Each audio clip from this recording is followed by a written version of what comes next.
Assalamualaikum warahmatullahi wabarakatuh. Selamat pagi. Kita lanjut lagi materi kita di pertemuan ke-11 untuk minggu ini. Kita akan bahas mengenai metode ADM, kemudian fase pada TOGAF ADM.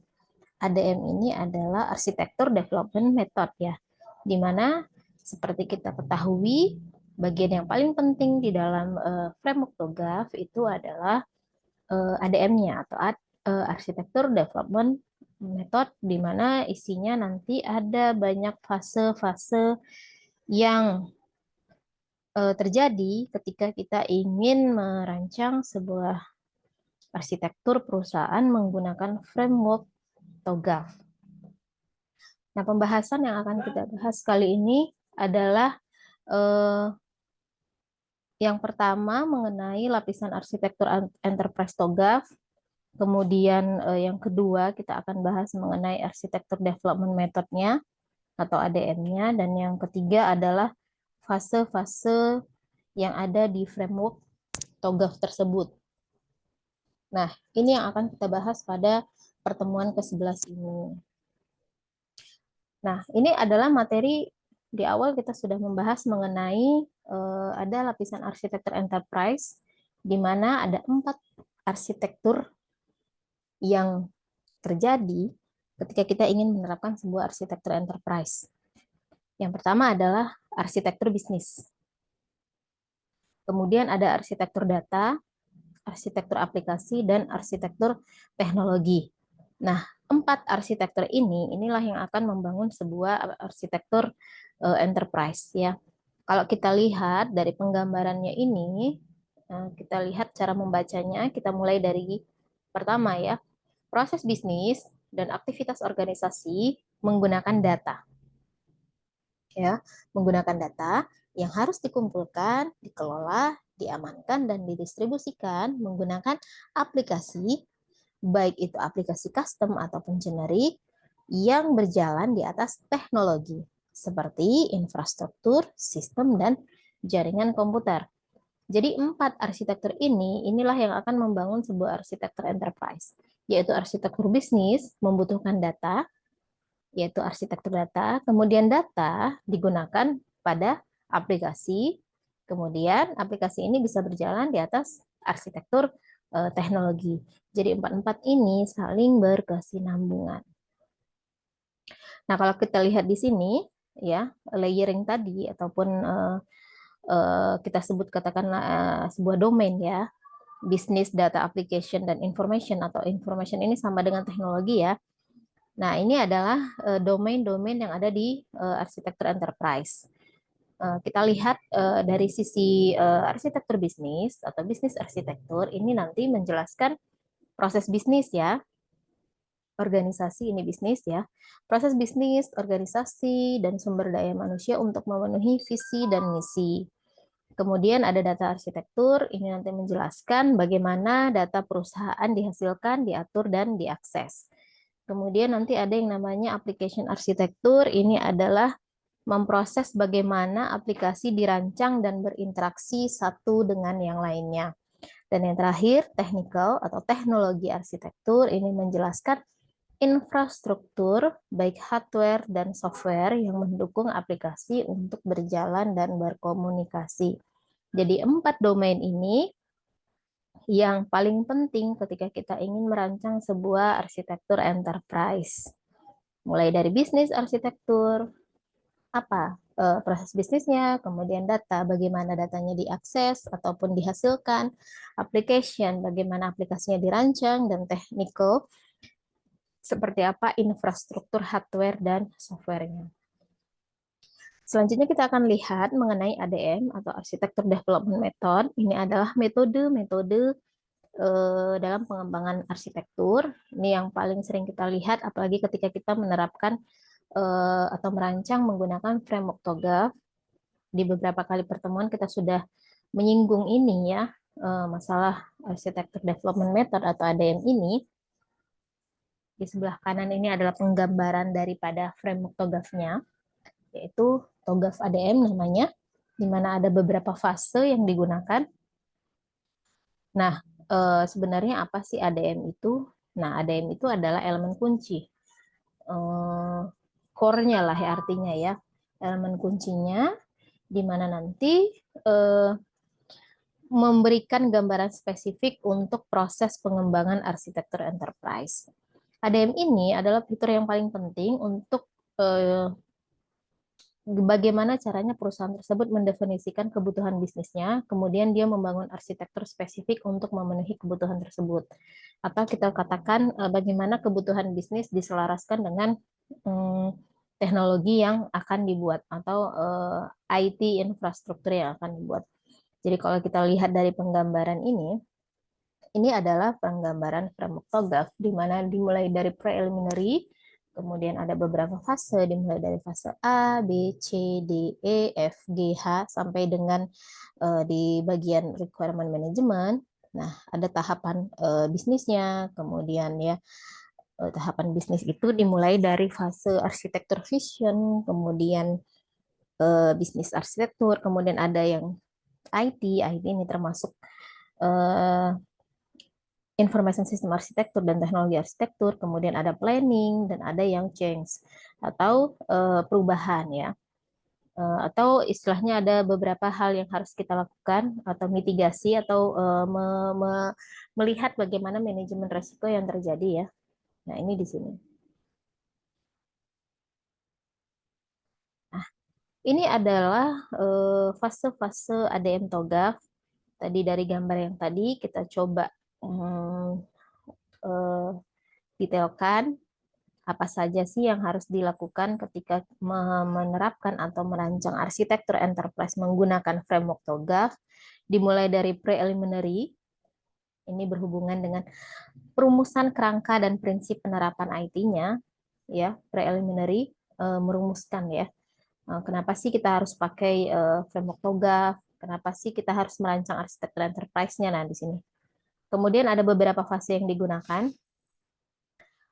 di bagian fase A sampai dengan fase D, yaitu dari arsitektur vision, bisnis arsitektur, information system arsitektur, dan teknologi arsitektur, ini masuk ke dalam bagian pemetaan dan pengembangan arsitektur IT-nya. Di mana nanti kita lihat di fase C ini adalah penjabaran antara data arsitektur dengan application arsitektur. Ini berupa domain yang ada di dalam arsitektur enterprise. Kemudian di sini ada yang namanya opportunity and solution. Ini adalah analisa gap antara arsitektur saat ini dengan yang masa depan ya.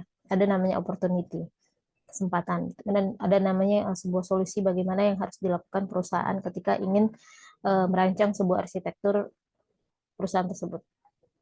Kemudian ada yang namanya migration planning, perencanaan progres migrasi ke arsitektur baru. Kemudian ada yang namanya implementation governance, ini bagian pengawasan ya. Kemudian yang terakhir adalah fase H, ini adalah arsitektur change management, reevaluasi relevansi arsitektur dan tren teknologi. Mengevaluasi kembali apakah relevan arsitektur dengan tren teknologi yang sekarang, disesuaikan ya. Jika tidak relevan atau misalnya sekarang teknologi sudah semakin canggih, kita nggak akan bisa pakai sebuah aplikasi ini lagi gitu. Mungkin harus ada perubahan-perubahan. Nah, ini secara keseluruhan. Kita lihat secara satu persatu ya, mengenai yang pertama adalah dimulai dari preliminary. Ini adalah persiapan untuk menyusun kapabilitas arsitektur, termasuk kustomisasi TOGAF, dan bisa bagaimana mendefinisikan prinsip arsitektur. Ini dimulai dari awal ya, warna kuning ini. Nah, di fase ini tujuannya adalah meyakinkan setiap orang yang terlibat di dalamnya bahwa pendekatan ini adalah untuk mensukseskan proses arsitektur. Jadi di tahap preliminary kita harus memberikan menspesifikasikan siapa, kemudian apa, mengapa, kapan, dan di mana arsitektur itu gitu ya. Misalnya bagaimana ruang lingkup usahanya di preliminary dijelaskan. Siapa yang akan memodelkannya, siapa yang bertanggung jawab untuk mengerjakan arsitekturnya misalnya. Kemudian bagaimana mengembangkan arsitekturnya, gimana sih menentukan framework-nya, metodenya apa, kapan penyelesaian arsitekturnya. Terus kemudian di bagian preliminary juga kita akan melihat mengapa kita harus membangun arsitektur tersebut. Nah, itu ini adalah tahap preliminary atau persiapan untuk menyusun kapabilitas atau kemampuan daripada ketika membuat sebuah arsitektur enterprise. Yang kedua, penjelasannya selanjutnya adalah mengenai fase A, yaitu arsitektur vision. Ini adalah fase inisiasi dari siklus pengembangan arsitektur yang mencakup pendefinisian ruang lingkup, identifikasi stakeholder, penyusunan visi arsitektur, dan pengajuan persetujuan untuk memulai pengembangan arsitektur. Nah, ada beberapa tujuan dari fase ini. Misalnya dia akan menjabarkan bagaimana prinsip bisnisnya, tujuan bisnisnya, pergerakan strategi bisnisnya. Ini semuanya dijelaskan di arsitektur vision. Kemudian dia juga akan mendefinisikan kebutuhan bisnis yang akan dicapai dan usahanya seperti apa batasannya. Kemudian menghasilkan visi arsitektur pada perusahaan tersebut. Jadi biasanya langkah-langkah yang dilakukan pada fase ini adalah kita nanti akan menentukan proyek apa yang ditentukan, proyeknya apa misalnya. Kemudian identifikasi tujuannya, kenapa kita membangun proyek ini, apa visi misinya gitu ya. Nah, itu dijelaskan di bagian arsitektur vision. Kemudian fase yang B ini adalah bisnis arsitektur.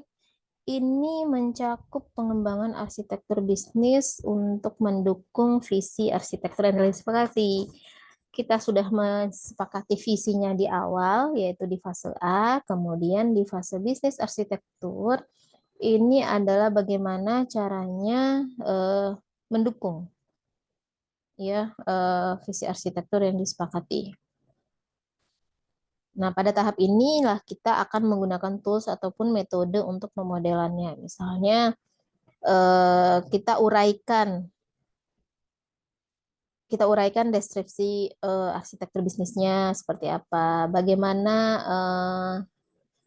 mengembangkan arsitektur bisnis, tujuannya untuk apa, strateginya apa. Misalnya kalau misalnya ini tentang sebuah proyek membuat produk, seperti apa strategi produknya, ataupun bagaimana dari aspek fungsi daripada produknya, kemudian bagaimana strategi yang akan dilakukan supaya proyeknya ini tercapai gitu ya. Nah, ini bagian bisnis. Seperti apa nanti bisnis yang akan dijalankan? Ini bisnis arsitektur. Selanjutnya adalah mengenai fase yang ketiga atau C, Information System Arsitektur. Ini adalah aktivitas bagaimana arsitektur sistem informasi ini dikembangkan, mencakup data dan aplikasi yang dibutuhkan. Pada tahapan ini, lebih fokus bagaimana data digunakan untuk kebutuhan fungsi bisnis. Jadi dia selaras ya, dari visi, kemudian bisnis arsitekturnya apa, berdasarkan visi, kemudian bagaimana arsitektur sistem informasi yang akan dikembangkan berdasarkan bisnis tadi yang akan dibutuhkan ya. Misalnya arsitektur datanya bagaimana memfokuskan data yang digunakan, kebutuhannya seperti apa, proses produknya nanti seperti apa. Kemudian teknik yang biasa digunakan untuk di information system arsitektur biasanya kita pakai apa? Misalnya kalau kita bisa jabarkan mengenai information system arsitekturnya misalnya menggunakan IR diagram, kelas diagram, kemudian pakai objek diagram dan sebagainya. Tujuannya nanti adalah bagaimana mengembangkan arsitektur ini ke dalam domain data dan aplikasi. Karena di dalam fase C ini ada dua domain yang terlibat, yaitu domain data dan domain aplikasi. Seperti apa data yang dihasilkan, data yang akan diolah, atau data yang akan diakses, dan aplikasi apa nanti yang akan dibangun mendukung si bisnis arsitektur ini. Seperti itu yang fase C. Kemudian yang fase D ini adalah teknologi arsitektur. Nah, teknologi arsitektur ini nanti dia akan membangun arsitektur yang diinginkan. Dimulai dari penentuan jenis teknologi yang akan diperlukan, kemudian nah ini tadi penentuan jenis kandidat teknologi dengan menggunakan teknologi portofolio katalog meliputi perangkat lunak dan perangkat kerasnya. Dalam hal ini kita harus lihat juga mempertimbangkan alternatif yang diperlukan dalam memilih teknologi tersebut. Misalnya tadi kan kalau misalnya kita berdasarkan information system arsitektur ini kita pakai aplikasi apa, maka dari sisi teknologi arsitekturnya kita akan sesuaikan.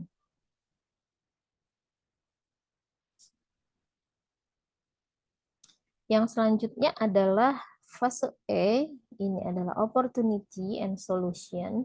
Ini mengidentifikasi proyek-proyek utama yang akan dilaksanakan untuk menerapkan rancangan dan memutuskan sebagai pengembangan baru atau penggunaan kembali sistem yang lama. Di fase opportunity and solution ini, kita akan lihat apakah kita menggunakan sistem yang lama, apakah harus perlu menggunakan sistem yang baru berdasarkan kondisi yang terjadi ya.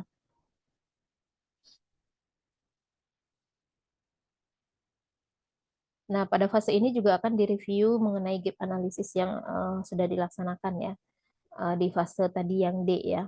Jadi tetap akan dilihat seperti apa, apakah kita memutuskan mengembangkan sistem yang baru ataukah kita masih bisa menggunakan kembali sistem yang lama.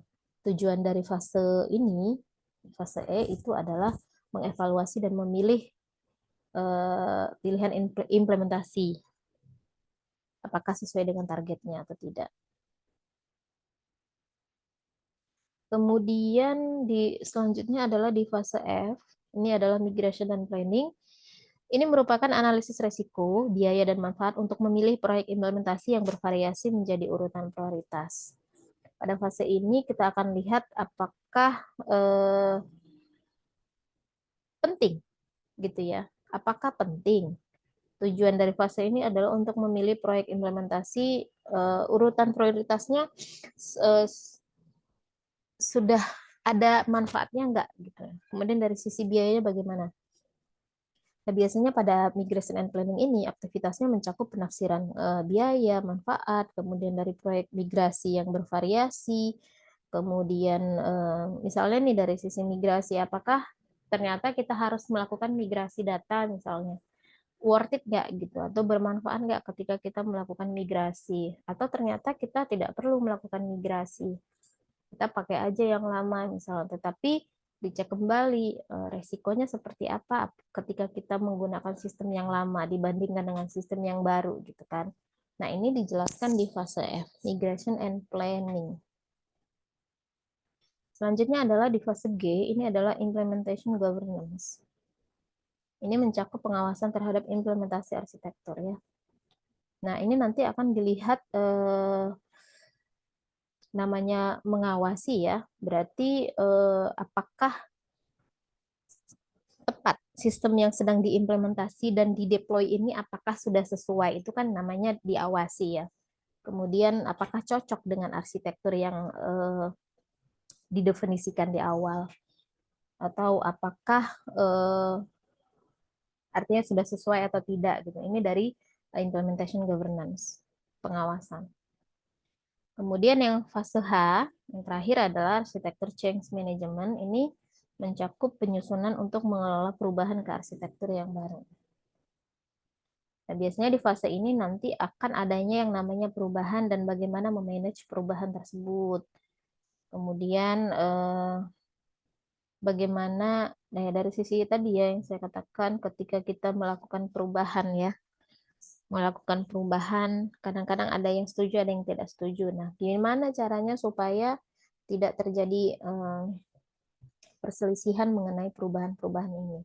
Terutama tadi ada katanya reevaluasi untuk mengecek apakah sudah sesuai tren teknologi yang sekarang dengan arsitektur yang kita bangun dalam perusahaan tersebut, apa sesuai atau tidak gitu.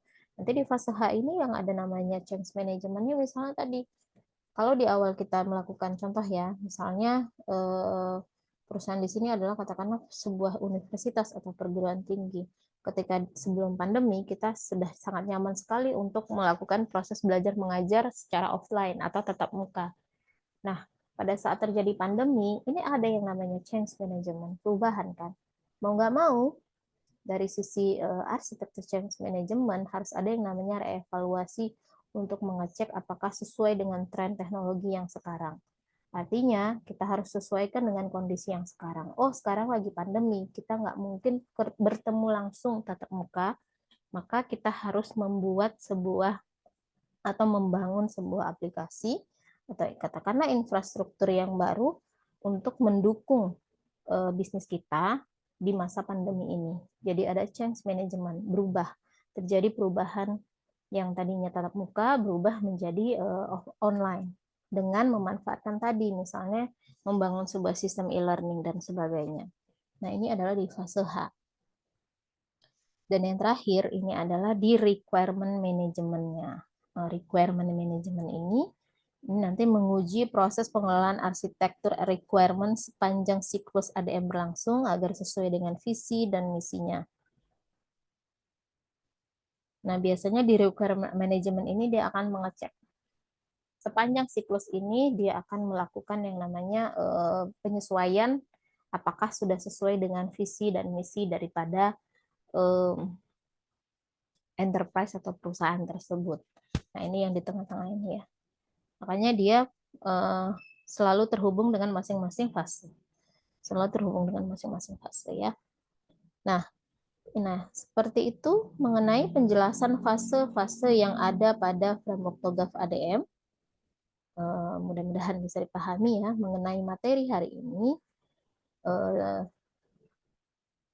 Dari fase A sampai dengan H, dari preliminary sampai dengan requirement management. Terima kasih, selamat pagi, assalamualaikum warahmatullahi wabarakatuh.